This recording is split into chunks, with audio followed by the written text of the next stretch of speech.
This is the Sunday stream opening song because the other song is copyrighted. La la la la la la la la la la la. Oh look, here comes Dog Cat Fox. Hi, Sky. Good morning, everyone, and welcome to I Didn't Put the Overlay Up. There we go. Hope you're all doing well on this beautiful Sunday morning. Yes, welcome to the Sunday stream, where anything can happen, and it probably will. Or not. So today, boy, do I bring you the most eclectic of topics in covering different things from around the world. And today we visit our old friend, the radical therapist, Dr. Chris Hoff, who has a new episode of his Radical Therapist podcast interview series, wherein we are going to listen to how a feminist health network is going to fight capitalism. And somewhere in there, it's either called Hologram or holograms are involved in it. I don't know. I have no idea. All I know is that our friend Dr. Hoff has a new show, and the subject matter he's covering baffles me in its title. And so here we are on the Sunday stream. After a week of Supreme Court shenanigans, I figured it might be nice to take a little bit of a break and look at something at least ostensibly off the beaten path. So with all that as a beginner, who's joining me on this Sunday morning for whatever the heck we're about to get into. Let's see. Let me go to the top of the list here. Mike Savage, good morning. Old Guy Gamer, good morning. Who else here? Keever Dam, good morning. And thank you, Keever Dam, for providing the links to the fundraisers. Please take a look at those guys at the top of the chat box. To our friends Maddie and Moonshock and Angry Illinoisian and Alyssa. All of them and their families really need some help because of various medical and life curveballs. And if you have the ability to donate, please consider doing so. If you can't donate, that's fine. But if you can share those links out on social media, that is very much appreciated. So thank you ahead of time for that. Who else is here? Let's see. Mike R. Good morning. Those ain't real, dude. Good morning. Derek LaRue. Thank you so much, as always, for your continued support and generosity. I really do appreciate it. Hope you're having a good Sunday. Hope you've had a good week so far. And hopefully the show will be at least entertaining. I don't know about informative, but at least entertaining. Bridget, good morning. Somnambulant Nation, good morning. Shadowclaw, good morning. Ryan R, good morning. Who else is here? Miranda Stone, good morning. And Tall Person, good morning. Brittany Holland, good morning. Anybody else I'm missing? Lurking Gopher, good morning. Darren Root, good morning. Spoonie the Rebel, good morning. Rotten Corpse, good morning. And anybody who I missed, anybody who's lurking, anybody in the future, good morning. Okay, with all that as preamble, let's get into it. Now, this entire interview, whatever, goes for 37 minutes. I'll be going for an hour and a half in real time unless there is some compelling reason to continue. And any leftovers, I will pick up on the Discord server probably tomorrow, Monday, in the late morning. But more on that as it occurs. So I know that the image is a bit off kilter, but that's how it came. So that's what we got. So anyway, let's begin with a few seconds for a sound test. You guys tell me if you can hear it, and then we will proceed into a feminist health network to fight capitalism. All right. Hi, Cassie. Welcome to the Radical Therapist podcast. Okay, you guys hear that okay? Let me know in the chat real quick. Darren Root says it sounds like it's 36 minutes too long. Well, I guess we'll see. I don't know. Hey, sounds good, says Keever Dam. Sounds fine, says Somnambulation. Sound is good, says Derek LaRue. And a bunch of thumbs up from Those Ain't Real, dude. All right. Hi, Chris. Great to see you. Appreciate you making the time all the way from Berlin. And, I'm really excited to talk about, a couple of your projects, but I really want to maybe just start by asking about specifically the hologram, what it is, how does it work, and how did it come to be? Okay, so we're getting into it. And for those of you that don't know, it might be newer to the channel, Dr. Hoff has been a one of those rare figures in my channel's history that has made more than a single appearance in a video or in a series. I came across him very early on in my channel's lifespan, and he's a family therapist, counselor, and in his early videos that he put up to YouTube, he'd cover various topics of, well, he called himself the radical therapist. And sort of a radical feminist, intersectionalist bent or something on family counseling and mental health, which I found interesting, to put it diplomatically. And yeah, I've always been fascinated with the man because the ideas that he's pushed, obviously I have certain questions about and take exception to in some cases. But I've never doubted his sincerity. I've never doubted his genuine care for the people that he interacts with and the practice that he's devoted his life to. I don't see him, and have never gotten the sense of him as someone who is knowingly taking advantage of people or grifting or anything like that. And it's always this weird dichotomy between a raft of ideas and concepts that just hit me in a way that's just like, I can't see how that's either healthy or makes any sense, but it's coming from somebody who's obviously very dedicated to it. And so I always find that interesting. And so as a result, he's been a character that I've come revisited several times over the course of my channel's history, just checking in to see what he's up to or what he might be talking about or what guests he's had in the past. Anyway, just a little bit of background on my sort of quote-unquote history with Dr. Hoff. I really appreciate him, even if oftentimes I find things that he says questionable at best. So there you go for that. Yeah. So the Hologram is a peer-to-peer health practice that is practiced from couches and beds around the world. It's really like a protocol for how to have a meeting. And I think it's useful to know that it came through me kind of because I was an anti-debt activist for a long time. Anti-debt activist? Okay. A peer-to-peer health protocol from couches and beds. Okay. And so I feel like I was an artist and an activist really focused on like what debt and living in a kind of debt-based society does to us in terms of like how alienated we feel, how kind of forced we are to kind of be lone and responsible for our own, our own health in many ways. And I mean, I think maybe stop feeling like a part of society and start feeling more just like completely alone. And so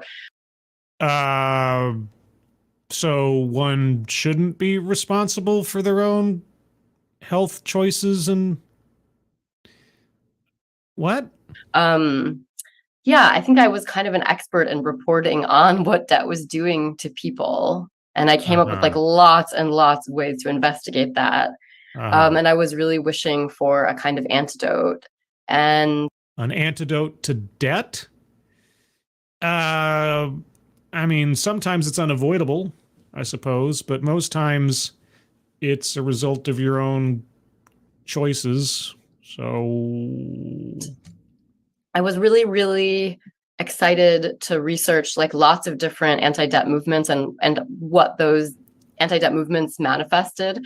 And one of the things that surprised me most was looking at the Greek debt crisis and how, austerity and an influx of migrants escaping war and poverty, that the response by like lots of different people, anarchists, NGOs, churches, was to create free health clinics all over Greece.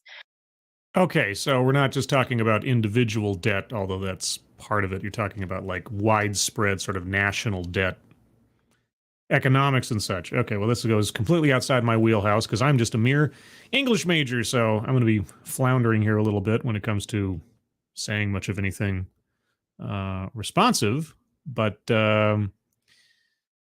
Okay, the Greek debt crisis, which came about, didn't it? And correct me if I'm wrong, and by all means do so.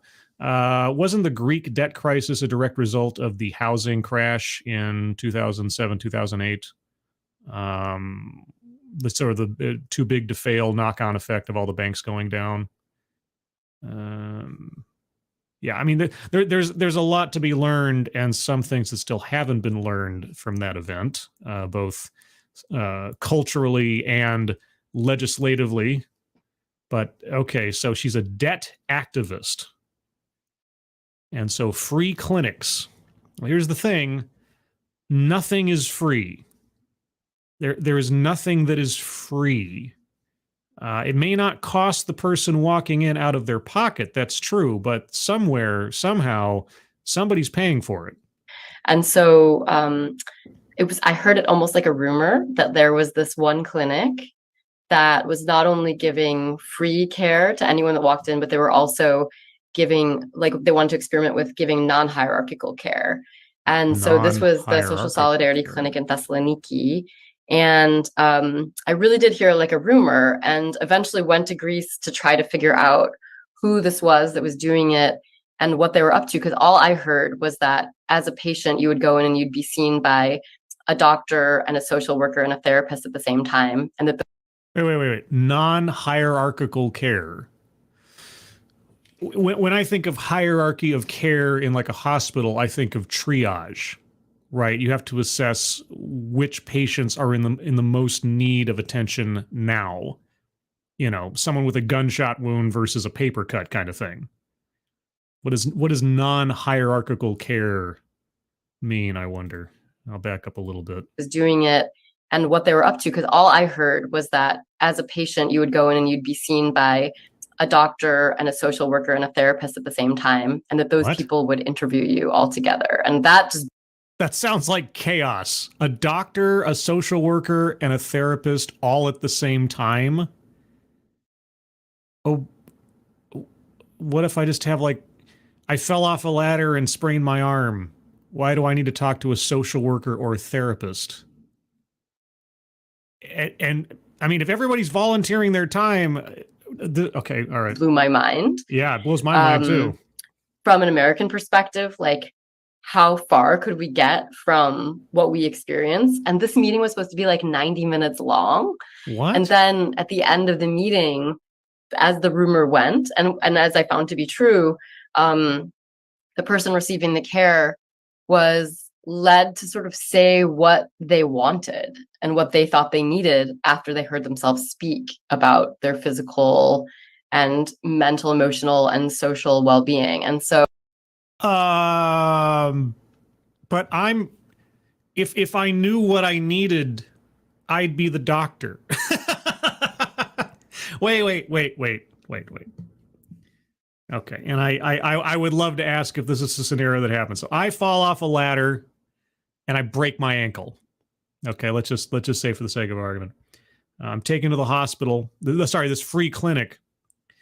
And without any triage or anything. And I don't know if that's the case, which just says non-hierarchical. I don't know what that means, but until I'm given a better definition, I'm immediately seen by a doctor, a social worker, and a therapist. And for the next hour and a half, as my foot is dangling from the end of my leg, I am interviewed for 90 minutes over what I'm experiencing, how I'm experiencing it, and what the implications are for my mental health. And then at the end of that hour and a half, grilling by 3 different people from 3 different spheres of medicine, soft science or otherwise, then I get to say what I think I need. And I just like, fix my ankle. Like, what? Also, good morning to a Scanner Daffley, TC, Texas Attorney General, secret agent, and Insulted 25.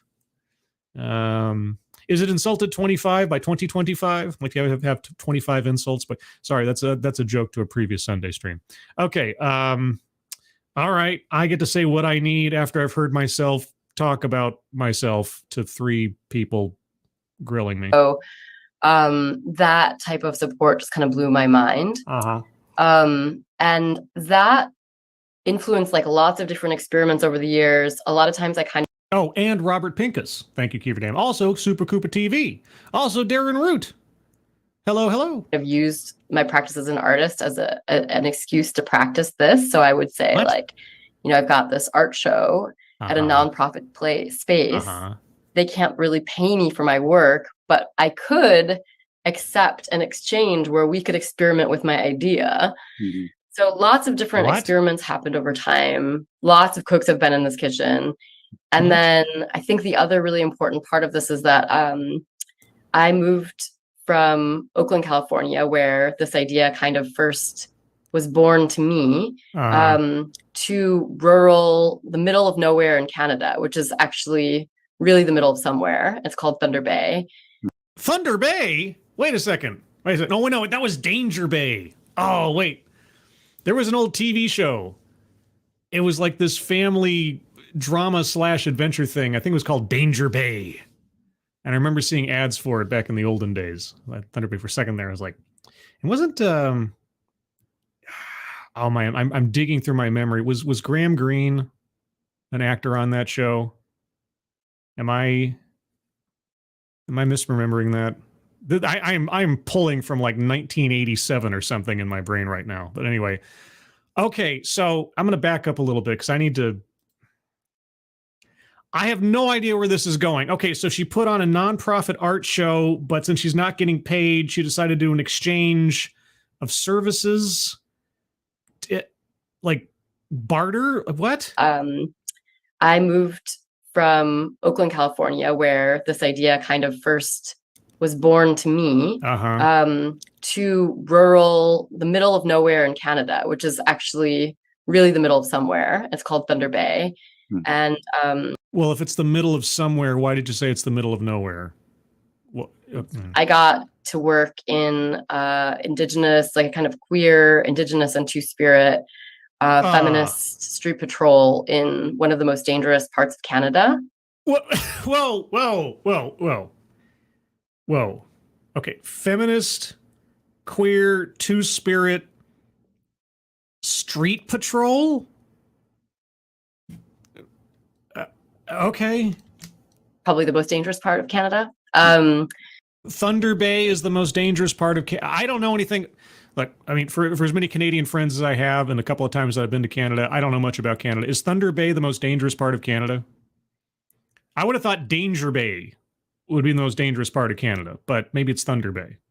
And I just learned a lot about mutual aid. I learned a lot about collective work, about the politics of recognition and resisting that, and about what collective organizing can be. And so I would say the hologram at its very roots has that involved in it. And then because now we've been kind of growing and more people have become involved over the years, I would say it's influenced by a lot of different sort of social movements. Yeah, no, it sounds like it's influenced by a lot of social movements. You got feminist, queer, Two-Spirit, Indigenous street patrols in the most dangerous part of Canada, Thunder Bay. I just want to make sure I get all this down for reference in case anybody in my chat who is from Canada can verify any of this. And practices that other people have brought in. And I mean, just to be like a little bit more granular about what it is, like.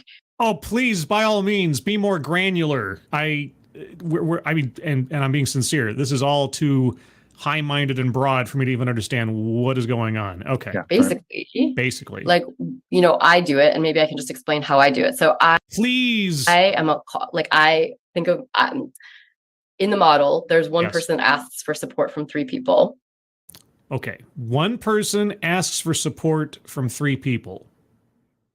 Okay. Is that kind of like the patient comes in, you have the doctor, the therapist, the social worker?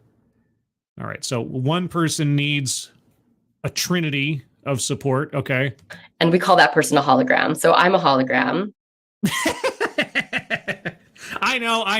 Not meant to be taken literally, but okay. I'm a hologram. All right. I'm trying to assess this as we go. Okay, so I, Scribe Light, am a hologram. I'm made of light. Okay.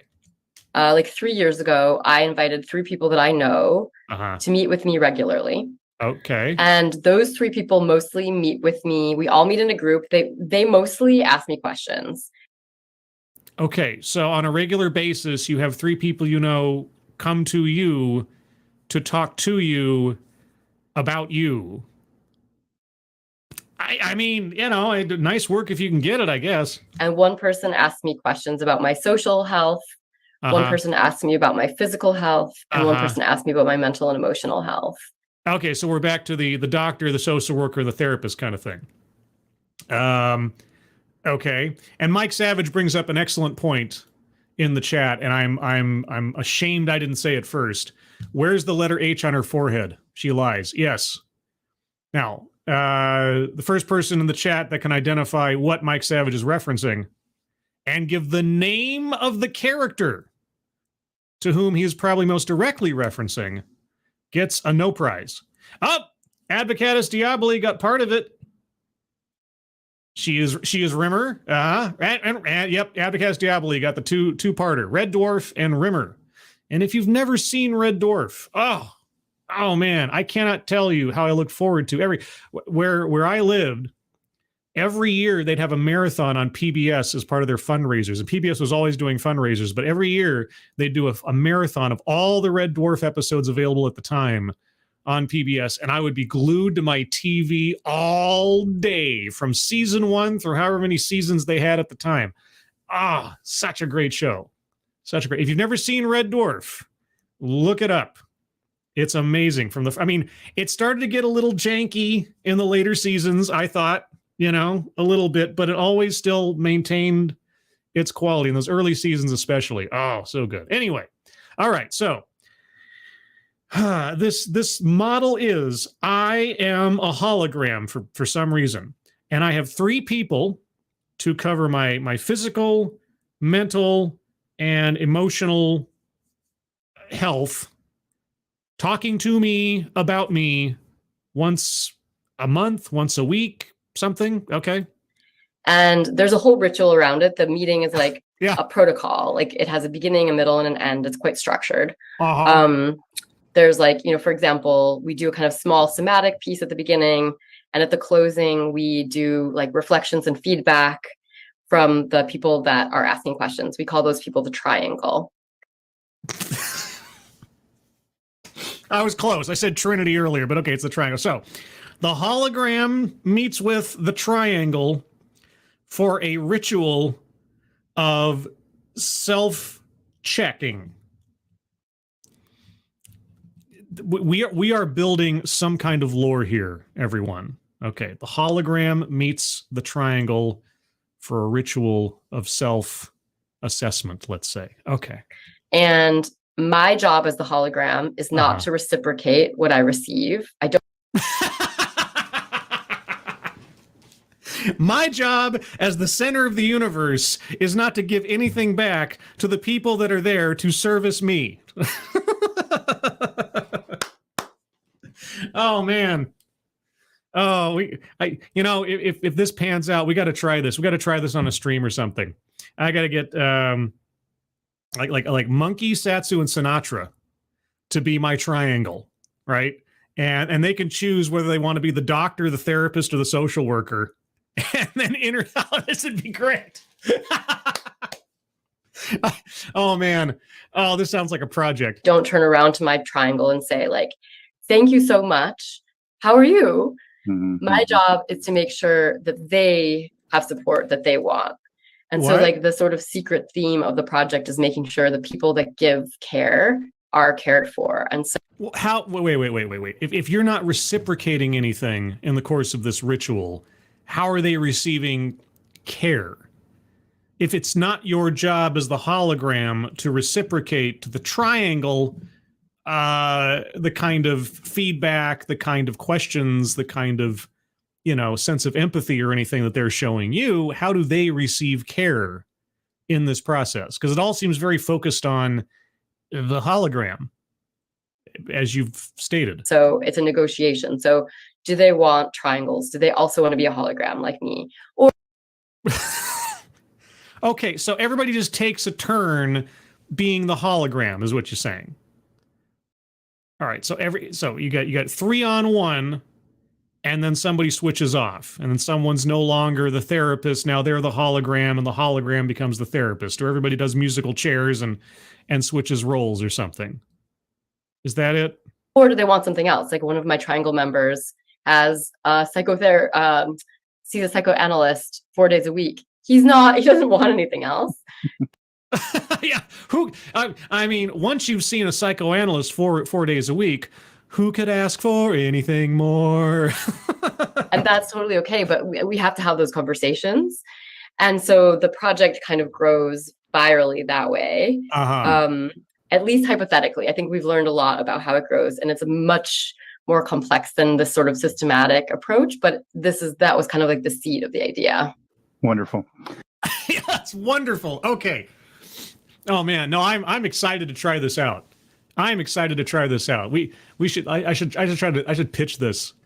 Actually, I should try to do a combination. I should bring let's see, who would make the best doctor? I think Sinatra should be the doctor. The psychologist. Oh man. Dave's Lemonade would make a great psychologist, or therapist, the therapist part. And then the social worker. Oh, who should be the social worker? Weibo. I wonder if I could get Weibo to be the social worker. Yeah, so I had Sinatra, Dave, and Weibo, and they were my triangle.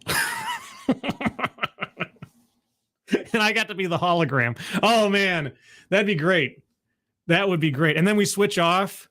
Like then I could become the doctor, and I'd use like my fake, or I could be the therapist, use my fake Freudian voice, get my fake Austrian thing. Oh man, and we make like a whole thing about it. It's just like on this episode of The Hologram, something like that. Oh, and we'll talk a little bit more about that as we go through this. But as I'm wondering if you describe the hologram as an open source, peer-to-peer, viral social technology. What? Open source, peer-to-peer, viral technology, where she just described a individual focused compliment session. What? For dehabituating humans from capitalism. I'm wondering if you could say more about that. What? Okay. All right. This is totally and absolutely well. What? What is that? What the fuck is that?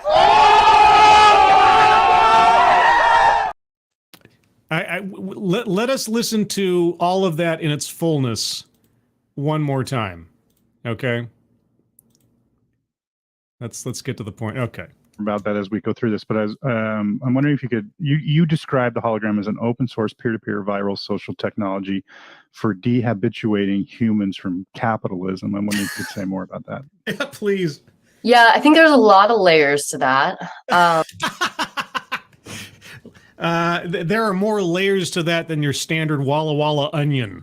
I think the simplest part of that is that I think in capitalism, which is obviously so overlapped with like patriarchy and racism and all of that, but yeah, obviously, just reflexively and always, yeah. You see how she got like I bit into a lemon look on her face as soon as she said capitalism? That was something. And colonialism, but whatever the cocktail is that we've been living with for the past century or so, like we have been really led to sort of be self-sustaining, independent people who, if we ask for help, it must mean that there's something wrong with us. Okay. The theme of personal independence and personal perseverance in America is one that is, very, classically celebrated, right? The self-made man, pulling yourself by your bootstraps, et cetera, and so forth. Okay, asking for help is not inherently a sign of personal weakness. Now, people may think that. There are some people that do, right? It shows weakness, shows I can't take care of myself, and so on and so forth. Sure. Not always, and not necessarily.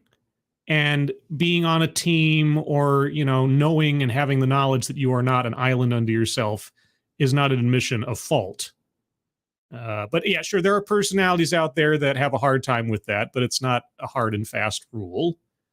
And we've seen time and time again, and I've talked about this before, in times of absolute emergency, it is amazing to me, not just Americans, but just people in general, how often all the walls fall away and people work together for a common good. And the example I bring up at least a couple of times in the past was, I think it was the Northridge earthquake, where, if I'm remembering correctly, and somebody please correct me if I'm wrong on this, but it was specifically the instance where you had the freeway that had pancaked one level on top of the other, and people were trapped in their cars and all that kind of thing. And you had all these sort of collateral civilians just trapped in the situation, some just regular people, some people with some medical training or something else, but all of them just suddenly dropping everything that was going on, obviously.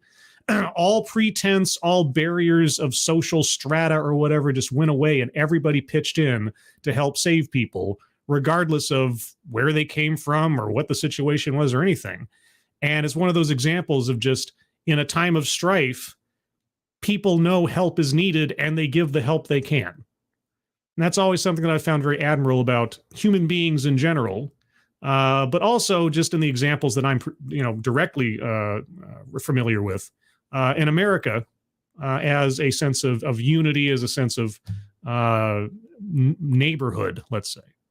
So anyway, just a little bit of a tangent there, but the idea that, individualism and everything else is inherently poisonous or something, it means you can never ask for help, and that's nonsense. I think this is the main thing, is really like getting over asking for help and realizing that it's so hard to be vulnerable in this way, to ask for support, especially from a non-professional. Well, why would I ask for help from a non-professional? Well, I mean, what help am I asking for? And I know personally how difficult it is to ask for help, to admit that I can't handle something on my own, dealing with my anxiety for so many years, and then finally giving in, for lack of a better phrase, to seeking psychological help and also medical assistance, let's say, in finding a drug or something that might help balance out my situation. And yeah, that was, I will admit, that was a difficult wall to climb. I wanted to be able to handle it on my own. I wanted to be independent. I didn't want to experiment with my brain and different chemicals and things and so on. Yeah, it is tough. But, as I've learned, there comes a point where just managing your situation isn't really living. To ask help and be vulnerable among people and to to kind of like let yourself be held, but not for an exchange. What? There's so many elements of it that I think kind of confront the training that we have. And I think that, things are also changing in people, which I think is really interesting. So at the beginning of the pandemic, this question of reciprocation came up so strong. Like, people would say to me, like, I will absolutely never accept anything from anybody if I cannot pay them back and have it be clean. Well, yeah, okay. What's wrong with wanting to balance the scales in some way, shape, or form? Right? Even if it's just karmically, right? We're not talking necessarily about a monetary exchange or something else. Somebody does you a good turn, you try to do a good turn in return. And if you can't do it for the person in particular, then, as they all say, pay it forward. Is there something wrong with that? Yeah, and I think you write about this, the hologram complicate. I think you say, complicating reciprocity. And I'm wondering, this is what this is. Yeah, and I think this is the most, the easiest way to talk about confronting capitalist practices is just that, it's so much easier to just give something that we pretend is equal to what we receive.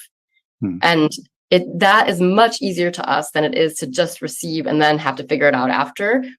Whoa. So wait, is she arguing for just accept things and not worry about paying it back? And again, even if we're just talking karmically or gesture-wise.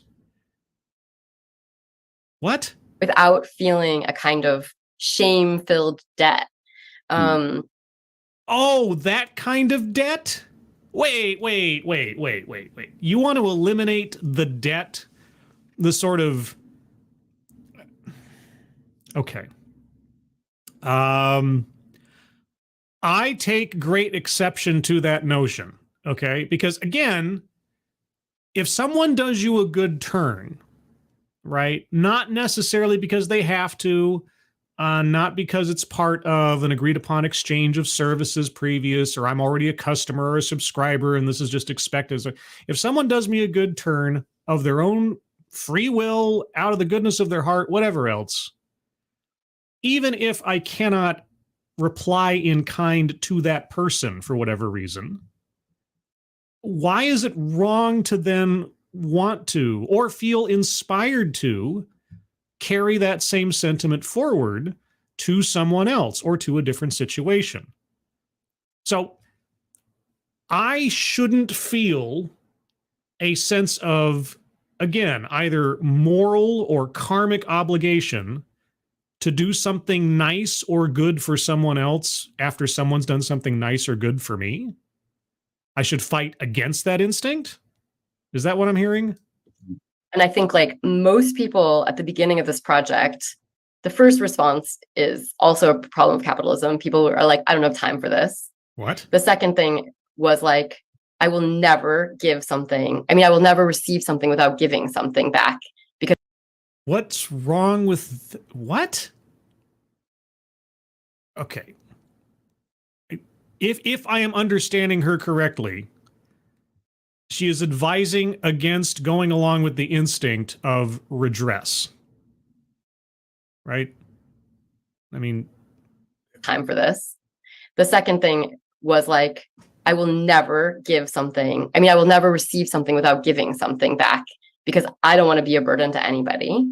And so I think these things are they're really big and they seem sort of simple, but I think they're also things that are mutable and are changing. And we've really seen in the last 3 years of organizing this, how much people have changed. Like, well, okay, I need a really good argument here. Why would I want to see a sense of selfishness as a positive thing when it comes to receiving something good from someone that's not necessarily expected or previously agreed upon? That's what I'm thinking, right? Because if like I say, if I'm a paid subscriber to a service and there are certain things that I'm going to receive by contract or by agreement in exchange for the money I'm giving, someone providing that service based on the previous agreement and the monetary exchange, that's just part and parcel with that relationship. But if someone just does me something, does a good turn by me, I shouldn't then feel it's wrong to feel as though I should try to do something in kind. Emphasize the word kind. like now, I mean, things have gotten harder for a lot of people, and maybe we've had to get a little bit more acclimated to asking for support, and being okay with not being able to give it back right away. Whoa. Not being able to give it back right away. So wait, we got a time limit on it or something? So if I'm in need of help and I receive help, I need to be discouraged from trying to immediately turn around and try to redress that assistance to get it off my conscience so that I don't make myself feel like a burden.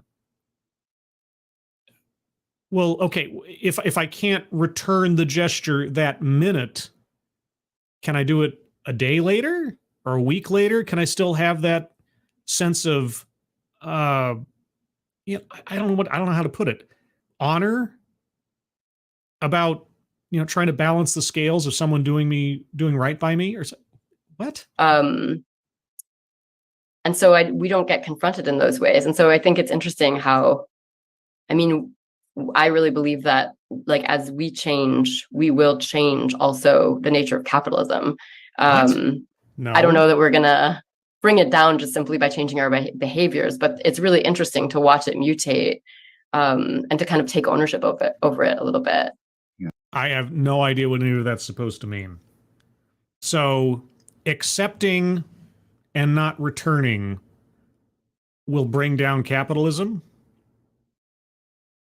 I guess. I mean, if I don't pay for something and I just continually accept stuff without thinking I have to pay something back for them, I suppose capitalism would fail at some point. Yeah, that's great. Is it great, Dr.?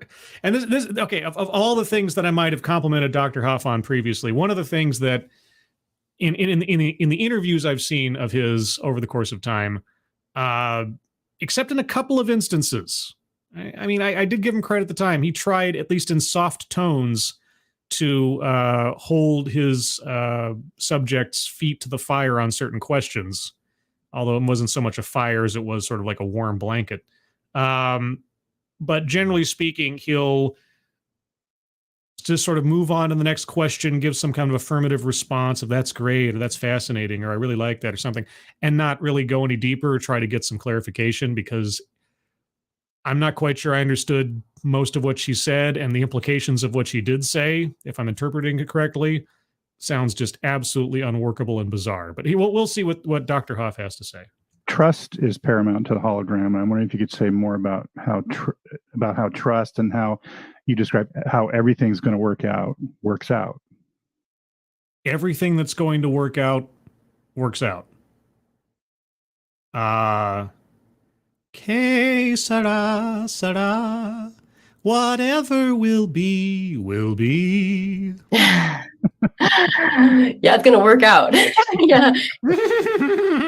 I mean, I think that the interesting thing that we've learned probably since that book came out is that you don't, like, trust is a big idea that we don't always fully understand. There's a lot of pressure on trust. Yeah.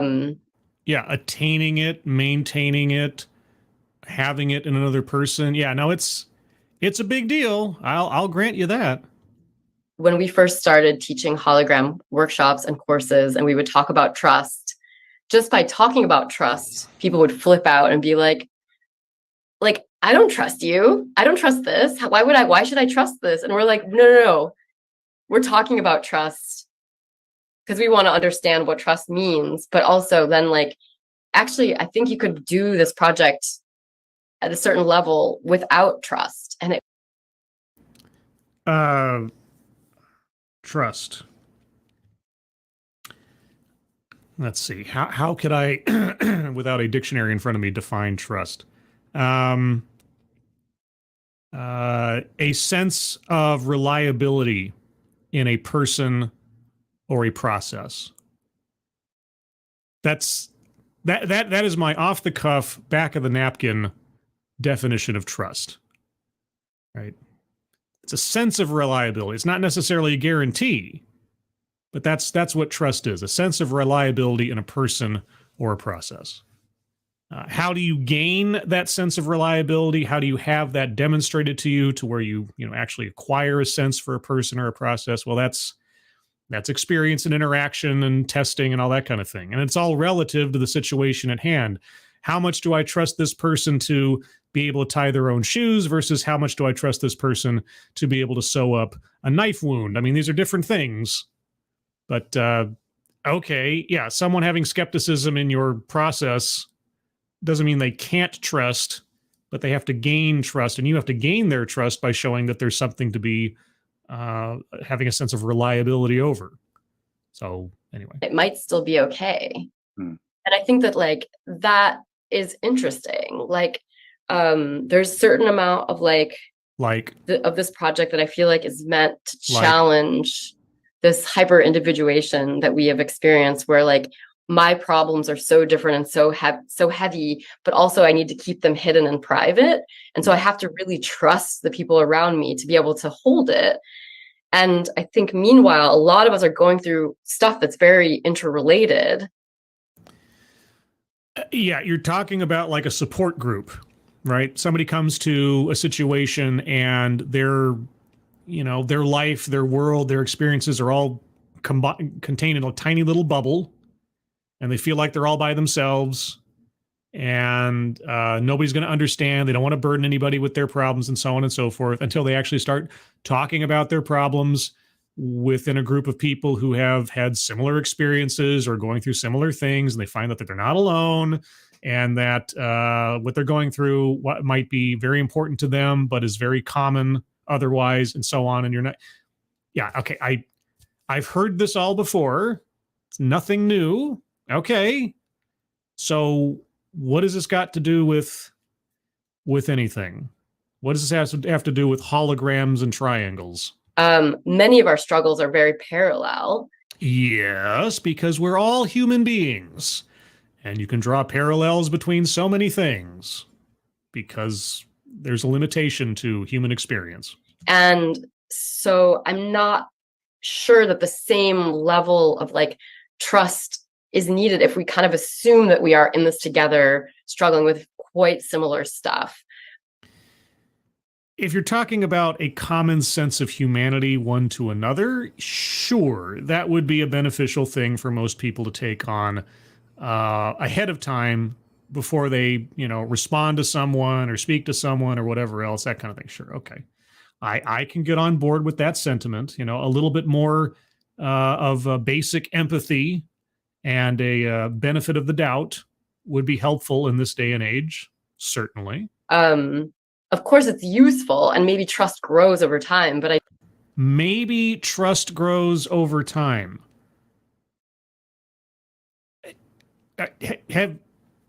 Have you lived amongst other people in Thunder Bay recently?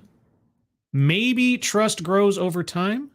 Thank you, Officer Buck. Trud Russell. Hey, Snipples in chat. Hey, Officer Buck. How's it going? Hope you're having a good Sunday. We're learning about trust, or watching someone learn about trust. I don't know if, like, in this project, you have to really, like, build the trust before you do the practice. The practice might produce trust. You don't know. Okay, so if I'm the hologram and I'm having my ritual with the triangle, and I have someone who's supposed to be inquiring about my physical health, I'm having someone inquiring about my mental health, and I have someone inquiring about my emotional health, I guess the trust would start with, what are the qualifications of the three people that I am talking to inquire of me about these topics? Are they talking to me on a professional level? Are they talking to me as friends? What? Right? How much credibility shall I throw to them of their responses or of their questions? I guess would be the first step in trust. Or what am I hoping to get out of it? Right? There's a whole bunch of different elements to trust. And yes, trust has to be built. It's not instantaneous. Well, not always. I mean, sometimes it could be. Someone could trust somebody explicitly upon seeing them for the first time. It might not be a well-advised trust, but they might. Anyway, John Miller, thank you so much. Feels like we were learning about trust from a cult. I mean, holograms and triangles and rituals. I could make more squeaky noises. I don't know. Officer Buck, thank you again. It's 1:48 a.m. and I'm grinding dungeons in WoW. You, sir, deserve a salute. That is good work. That is good work. Grind out that dungeon. That's how Henry Cavill found out, or almost didn't find out, that he was going to be Superman. He didn't take the call that he was going to be Superman because he was playing World of Warcraft. So there you go. And Johnny Hellcat, thank you so much. Someone hasn't spent time around normal people, or is in the middle of nowhere, Thunder Bay, which is the middle of somewhere, taking part in indigenous, feminist, two-spirit street patrols. And I also don't know if trust is necessarily like the big goal that we think that it is. Okay. Like, I think a lot can happen before you trust somebody. And yeah, no, I agree. A lot can happen before you trust someone. It's true. It's true. It's called someone gaining your trust. Granted that they ever get it. But yes, a lot can happen before you trust someone. It's just a matter of kind of like maybe trusting yourself. And I think that this is like the confusing part. But yeah, I mean, I don't know what I said about like everything will work out, but Well, I think, yeah, okay. Even Dr. Hoff is like, whatever. Before you write that before embarking on the hologram, there are toxic lessons to unlearn. Ooh. I'm wondering if you could share what those are. Oh, toxic lessons. Okay, just to step back for a second. Yes, there is an element of trusting oneself and then trusting other people. All right. So, for example, personal anecdote. I had a cavalcade of social catastrophes happen to me between, say, oh God, it was like 2012 to 2015.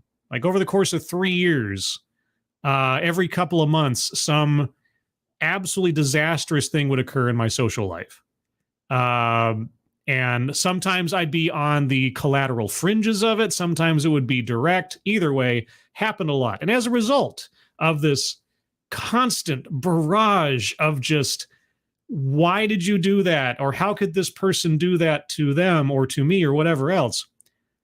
I came to a bit of a crisis, which I'm still probably going through to a certain extent, a certain crisis of how much am I able to assess the trustworthiness of another person, right? How much trust do I have in my own instincts to tell whether or not this person that I've established a relationship with, whether it's friendship, romantic, or otherwise, is someone that is worthy of that trust? Because I got sideswiped and betrayed on so many different levels. And I know it might sound like a sob story, but trust me, if I could give you all, trust me, if I could give you all the details, I think you'd agree in at least 90% of the cases, I had little to nothing to do with the events surrounding it. But either way, just if you extend me that amount of credibility, but even if I don't extend myself that amount of credibility, because after a relationship fails, you should assess, okay, how much of this is my fault? How much of it is theirs? Because most of the time, there's plenty of blame to go around. But either way, if I got completely sideswiped and blindsided by people, I always stopped and said, how could I have not seen that coming? And when it happened over and over again over the course of time, it's like, there is something inherently wrong with me. There must be something wrong with my ability to assess what someone's motivations are, what the signals were ahead of time, what were the red flags, why do I keep getting myself involved with people who end up, turning their backs and so on. So I still have a real issue with trusting people, primarily because I don't necessarily trust my own instincts. So yeah, trust is a very complicated, both ways kind of thing and stuff and thing. And okay, but she's talking about it like it's a new concept or something. Or is it necessary or not necessary? Maybe trust is built. Like what? Anyway, Officer Buck, thank you again for the evil cackling smiley face, I guess, or angry. I'm not quite sure what that emotion was meant to be. Either way. Sorry, what was Dr. Hoff's question? Toxic lessons? You write that before embarking on the hologram, there are toxic lessons to unlearn. I'm wondering if you could share what those are. Yes. Yeah. I mean, I think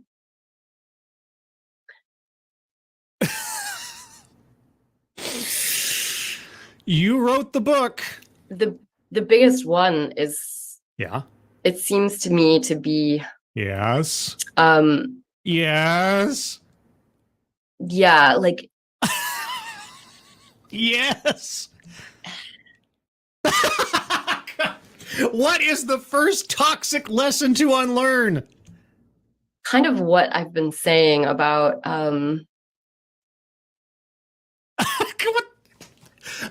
Okay. This has got more suspense to it than Citizen Kane. What is the name of the sled? like feeling like we are each of us is carrying something so unbelievably heavy that it would be better if we just took care of it ourselves. Okay. That was a long road to Damascus. Okay. Yes. Depending on the circumstances. And she already kind of covered this, and I already talked about this. Yes, when you come to a point in life where you have a problem that you know inherently you cannot resolve on your own, and that you do need to ask for some kind of assistance or seek out some kind of help, yes, getting around that barrier of A, not wanting to burden somebody with your problems, or B, feeling like it's a failure that you couldn't handle it on your own and things like that. Okay, yes, all right. Okay, I agree with her. I agree. And thank you, Keeverdam, for the happy, smiley, lovely dog cat fox. Oh, dog cat fox. Wowie, wow, wow. There's a Weebo dog cat fox. Thank you so much, Keeverdam. Appreciate it. Always good to have a little dog cat fox in our lives. Okay, all right. So it took us a long while to get there, but yes. Okay, again, I agree. If you reach a point in life or in a situation that is overwhelming, sometimes you do have to seek out help, even if it's painful to do so. All right. First toxic lesson, I'm on board. And so it makes it really hard to share a lot of stuff. I mean, I know I write in the book about like how hard it is to share, like actually like hardcore, like share resources. But I actually think it starts with like even sharing ourselves. Like there's something Wait, sharing resources? I feel like I'm listening to somebody describe a survival horror game or something. Okay. Or like Fallout or Rust, sharing resources. Or 7 Days to Die, as Monkey or Sats would be more apt to talk about. But okay, yes, it is difficult to open up sometimes and make yourself vulnerable when you need to. I agree. You've mentioned this several times. Okay. There's something that we've kind of made into like an automatic value that like we really believe like we should withhold ourselves because something about us is just too heavy and too dark to share with other people. Or sometimes it's not appropriate to do so, or it's not germane to the situation we're in, or yeah, okay, not everybody's an open book every moment of the day. And even people who are otherwise an open book don't necessarily spill out everything at anybody who happens to be in the area. Depending on the situation, I guess. And that's why we really need professionals to kind of safeguard us almost from ourselves, like spilling into other people's lives or something. And I think that's, you know, that's one, I think, toxic lesson. I think there's just so many. There's so many like about, you know. Okay, well then name a second one. The first one is Hallmark card basic human experience. It's difficult sometimes to ask for help. Yes, we get it. Okay, so what's another one? You know, believing that we must be productive. Believing that we must be productive. Well, I guess it depends on the day. Like right now in particular, on the weekend, I don't feel like I need to be that productive. But, you know, having a purpose in life, having something to do, you know, if I'm not moving around or doing something in the course of my day up until sleepy time, I get sort of like, I don't know, physically, activity-wise claustrophobic. I don't know how else to put it. Like I need to be doing something. I just can't just sit still for too long. And even if it's just a mental thing, something. We like our work determines our value. That like it's not what we are, but what we accomplish. You know, there's so much of this that. Well, there is something to be said about leaving something behind of yourself. Even if it's something as simple as, you know, I built that birdhouse. You know, some kind of statement to yourself, if not to the world, that I was here, I did a thing, I was relevant in some way, shape, or form. That idea is becoming more and more difficult to achieve in oneself, I think, as time goes on, as technology advances, and especially when it comes to social media and just the glut of personalities and perspectives you get these days. and trying to feel like you belong to anything when everybody is everywhere all at once, to steal from a movie title. Sure, but that is also a basic sort of human instinct, is to prove that I have some kind of value to the world, to myself, to life, to the environment around me, and so on. But I should unlearn that? It's sort of, it feels like a never-ending list, but no, there isn't. No. You've given us maybe 2 examples. There's no never-ending list. You've given us 2 examples of common human experience that you say have to be unlearned. The first one, I generally would agree with, depending on the circumstances. The second one, I have to unlearn wanting to be productive. I have to say, like, we have had such an interesting time recently having some meetings with people that have been practicing the hologram for a couple of years. Uh-huh. A lot of us have been doing it for like 2 or 3 years now, very consistently. And I really think actually some of this stuff can shift. Like it's really incremental and it's really subtle, but like examples, please. Like the sense of having your like health and well-being very much reliant on the health and well-being of the people around you. Yeah. It really affects everything. And also like knowing that your friends are taken care of. Yeah. Is this really a revelation to our speaker? Did you need to go through 2 or 3 years of hologram triangle interactions to come to that conclusion?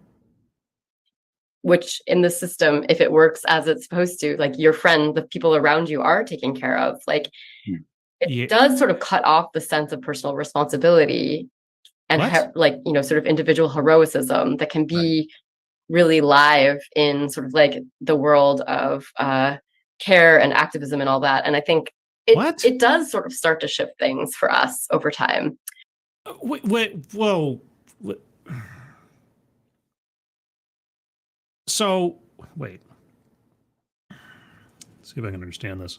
And I'm trying really hard here. Okay, so amazingly enough, the condition and well-being of the people around me, and for the sake of this, the people around me are my friends and family, let's say, okay?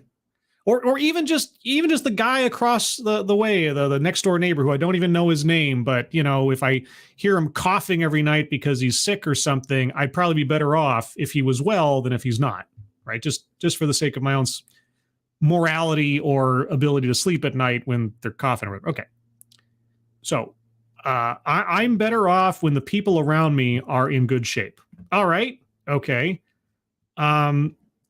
If I have the ability to affect their lives or their situation in such a way that would improve it, though, I should avoid that instinct because that's a kind of heroism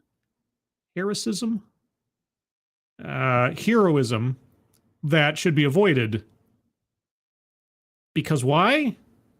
Because that's me being an individual and taking it upon myself to individually take an action to better somebody's life, but that makes me give me a hero concept, and I shouldn't do that, even if it would then, on reflection, improve my life if the people around me's lives are improved. Did I get that right? Yeah. Yeah, I like that. Thank you. You write that if all our crises are connected, then all our wishes are conspiring. I like that. And I was wondering if you could say more about the role of the wish in the hologram. Wait, I need to hear that again. Sorry. Dr. Hoff is quoting her book, and okay. Yeah, I like that. Thank you. You like that? Thank you. If you say so. You write that if all our crises are connected, then if all of our crises are connected, excuse me, yes, all our wishes are conspiring. I like that. And I was wondering if you could say, if all of our crises are connected, then all of our wishes are conspiring. If all of our crises are connected, like if, of course they're all connected. They're connected to me.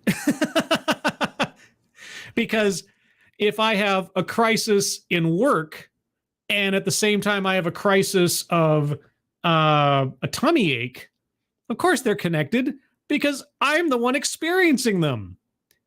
And so, boy, I wish my tummy ache would go away and my work would stop bugging me. And what? More about the role of the wish in the hologram. Okay. Yeah. Well, I just remember very strongly, like I had done this kind of survey of lots of my friends, maybe around 2015 or 2016, about money. Okay. And it brought up a lot of conversations with my friends about like their wishes, like the wishes that they're embarrassed to have about money. Like, and we're talking about like poor people, poor people that like are, working just to barely afford rent, like, and how much kind of guilt they had for like being like, I just wish I could like have a house.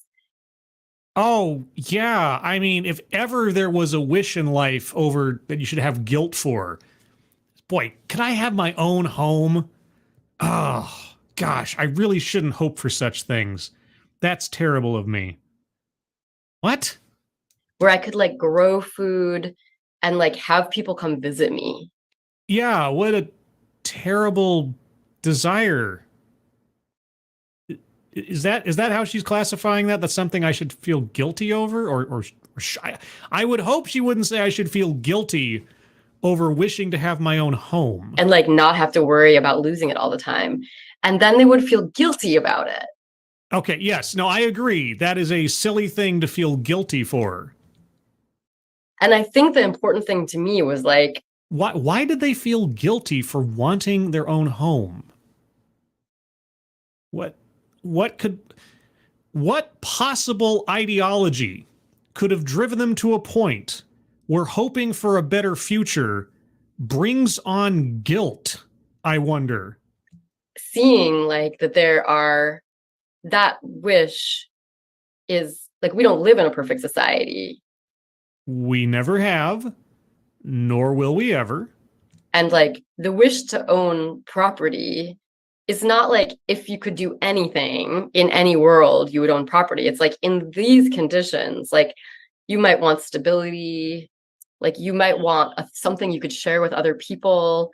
Like a home that is stationary and I can go to and live in and bring the people I care about to join me in said home. You might want a relationship with nature. Like growing my own food or tending to my garden at my own home, which is also stationary and I can bring the loved ones to. None of these things are bad. You're correct. None of them are bad. They are not bad desires. They're not bad notions. Okay, we're on the same page there. It's just that the way we have to get it is shitty, but yeah, I know. Working for it. Yeah, I know. And I don't disagree. When it comes to home ownership these days, at least in the economy that I'm surrounded by, no, it is an uphill, if not impossible goal in today's economy. I would have to move to, I guess, Thunder Bay in order to afford my own home. Because otherwise, in order to live in the climate that I'm used to, and the area of the world that I feel at home at, I'd have to be in a much different tax bracket to afford a house. But yes, these days, home ownership, at least as this specific example, depending on what part of the world you're living in or part of the country or your particular economy, yeah, it's not fun. Having to work to pay for things is not necessarily fun. And sometimes forces beyond your control are working against your own happiness. I agree. That's not something that we can change individually. And so like, not necessarily. I think the interesting thing about the hologram is that like over time, you begin to become very familiar with what the person that you're looking at really wants. Uh-huh. And I think the things that most of us want are pretty basic and Yes. pretty common. Yes. And so I think like the more you see somebody else over time, like I'm in a couple people's holograms for the last couple of years, like we all just really actually want access to good food and water and like a place to support each other. Like, yeah, Maslow's triangle. Yeah, the basics. Yes, you're right. Yes, everyone wants those things, if not actually needs those things simply to survive. we want to be creative and useful. And does useful equate to being productive? Does useful equate to having a sense of pride in oneself over something you've created or worked for? Because I heard from somebody just a few minutes ago that that was something you needed to get past as a toxic lesson. It's like it's pretty simple. And so I feel like this is the thing, is that like when our wishes produce shame, there's way less likelihood that we're going to talk about it, realize the wishes are common, and then look for ways to collectively seek out those wishes. And the hologram then, if it's based in wishes, it's way different than being based in the idea that we're going to fix somebody or fix something. Like, I think, you know, in every hologram. Wait. Okay. The hologram shouldn't be about fixing someone, but the hologram should be about helping someone to fulfill their wishes. Their wishes for something to fix what is effectively broken. Like, well, what if my wish is something much more internal? Like, I wish I wasn't anxious all the time. I mean, I wish I was happier. I wish I wasn't so cynical all the time. Are we just talking about tangible goods, or? Like, I think we at some point have to remind ourselves that like we are not problems that we're going to solve. Yes, we are. That is self-improvement, self-reflection, moving through life, trying to learn the lessons from your mistakes, and on and on and on. We are problems that we are solving for ourselves every day. Every day. I hate to tell you this. When I get up in the morning, I have a problem to solve. How am I going to pay next month's rent? Well, the answer to that question is I have to do my job. And subsequent to deciding that I have to do my job has various problems I have to solve. We are all our own problem to solve. We are, each of us, a lifelong project. If we're doing something at least, you know, productive and beneficial for ourselves, but of course being productive and identifying yourself with productivity is a bad thing. But anyway, there are limited goals and there are infinite goals, right? Limited goal. I want that house. I want that car. I want that computer game, whatever. Infinite goals, generally speaking, are goals of the self, right? Developing over time, seeing what you can do to be a better person than you were yesterday, recognizing something about yourself that you don't particularly appreciate, and then focusing on that thing and incrementally over time trying to train yourself out of that behavior or out of that habit or something else. It could be something as extreme as an addiction, right? Like drugs or alcohol or something, or it can be something as, you know, comparatively simple as I don't feel comfortable in social settings. I wish I wasn't such a wallflower. Right? These are things that you can work on if you choose to. But every day we are a problem for ourselves that we have to solve. That is the truth of life. I hate to tell you it, but it's true. You can trust me. I'm alive. Like, we are people who have wishes, and we are going to help each other to sort of seek out those wishes and know that when one person begins to like actually get closer to what they want, like we all do. And so okay, but that doesn't mean that people aren't okay. And I could repeat myself. This is it. And it's like, it's just so different than how, you know, biomedicine or anything seems to work, which I relate more to like patriarchy and stuff, that we're just constantly trying to like quickly figure out the way to like plug the sinking ship. But like, what? If we actually just stop seeing each other as sinking ships and just sort of see like the whole sea is a bit weird. Like, What the? I have a sense I need to clip that sound for a future stinger or something. Let's go back just a second here. Let's listen to that one more time. a way to like plug the sinking ship, but like if we actually just stop seeing each other as sinking ships and just sort of see like the whole sea is a bit weird. Like, but if we She has absolutely no idea what she's talking about. And I don't blame her for it. I don't blame her. She to keep the analogy going, she has waded out into uncharted waters of thought and metaphor here. So, but that was a choice that she has made, and here we all are. tie the boats together, I don't know. Yeah. So Dr. Hoff is just, oh man. See, now I'm not a psychic, but I'm watching Dr. Hoff, a guy who is, he's got a serious education in psychology. He's read books after books after books on human behavior. He's written his own pieces and articles and God knows what else. And he's talked to hundreds, if not thousands of people over his career on various things, psychological, intellectual, academic, and onwards and onwards. And he's listening to this stuff. And I gotta think, I have to believe that he is just at least as bewildered as we are right now of some of the things that she's saying. And his reactions kind of seem to telegraph that. that's the weird thing. All right.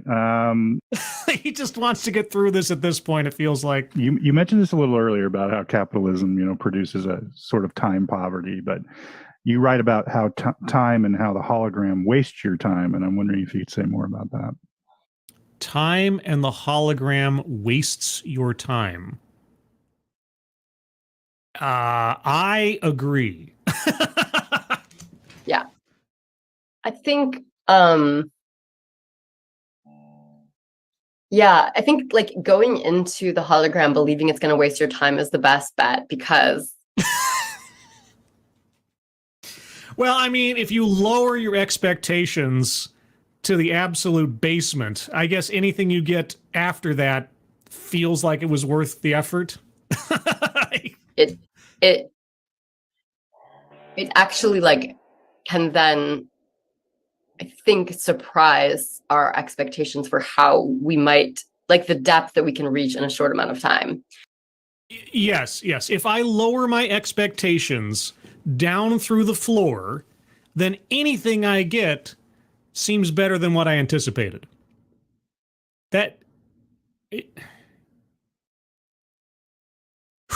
It's like somebody says, hey, you should go see Indiana Jones and the Dial of Destiny. Why? Well, it's not as bad as Pluto Nash. Oh. So like at the beginning of the project, before the pandemic started especially, I mean, people would literally laugh at me in workshops and say like, this is such a cute idea, but it will never work because I would never have time for something like this. And we're talking like maybe an hour and a half every 3 months for most of us. Well, yeah, but you're talking about like a group effort kind of thing and this back and forth, and you're also talking about like trading off or somebody become. I mean, it's not just an hour and a half, right? It's an hour and a half of you being the hologram, and then it's an hour and a half of you being one of the three of the triangle, and then you being a different triangle with somebody else as the hologram, and it's more than just an hour and a half. It might be several hours, especially if you're having to help various people and you're part of this entire thing, right? Because it all flips off and switches off one to the other. And like, but if we go into it just believing it's just, we're going to waste our capitalist time. We're going to waste the time that we would normally be productive to do this other thing. Then the expectations are low, and then your mind can be blown at what is possible in 90 minutes. So I could spend this hour and a half working or trying to find a job or doing a side hustle or something, but instead I'm going to take an hour and a half or 3 hours out of my day, depending if I'm doing different roles, to either wind three people, or have three people make me the center of the universe by interviewing me from different perspectives of physical, mental, and emotional health, and then me then on taking the role of one of those three and interviewing somebody else about what they think and what they feel and everything else. And then afterwards I can feel like, oh, wow, I really learned something. Thank goodness I didn't spend that time giving to capitalism and earning money. Because I think like actually there's something about the form that means that time goes by really quickly. There's a lot of depth, and there's like a shift in the energy of the group that's very material. Like it's like people really feel and look different at the end.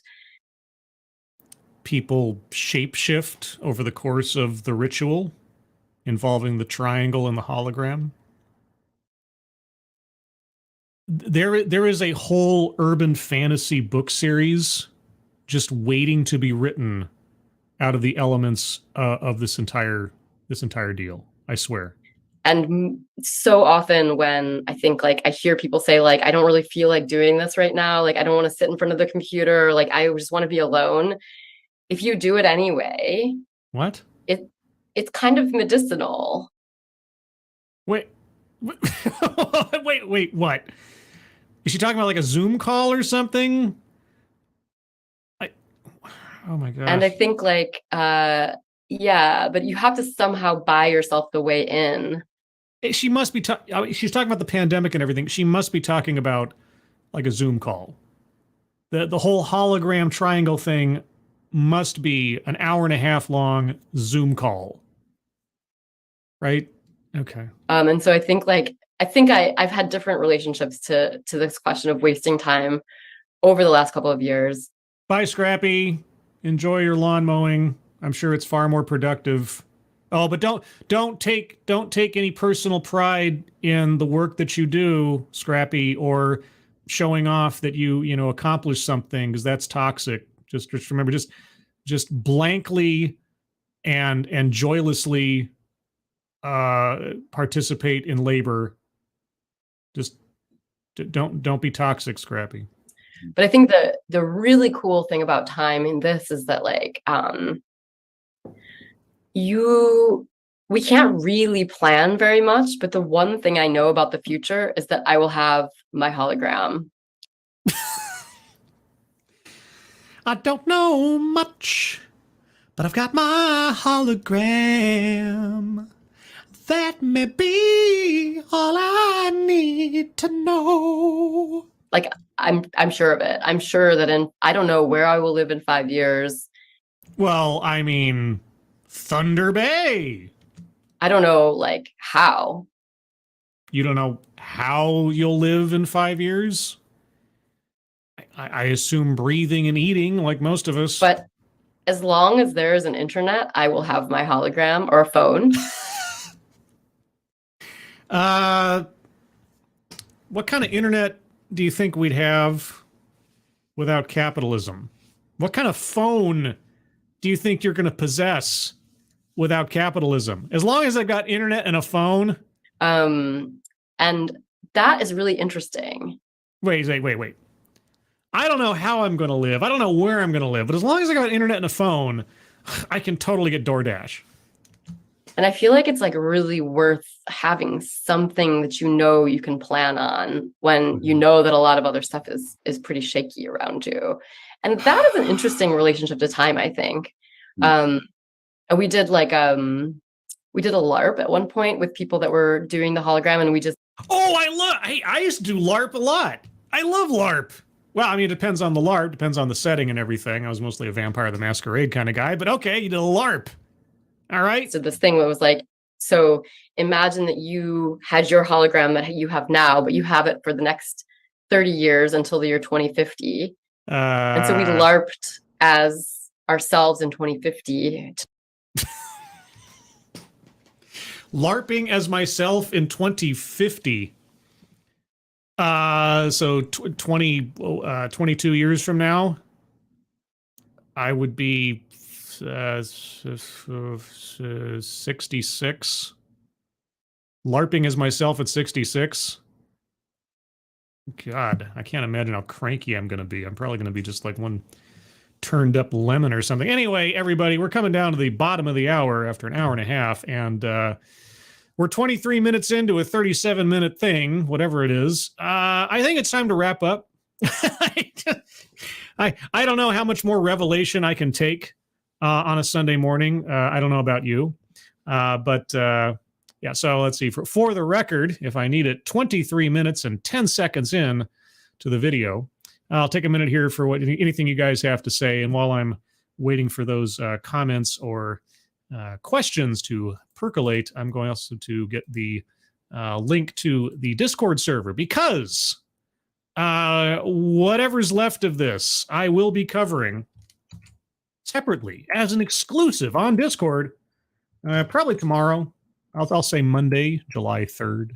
I don't have a time yet because I do have to work tomorrow, unfortunately, but I will try to alert as much as possible on the Discord when that time comes.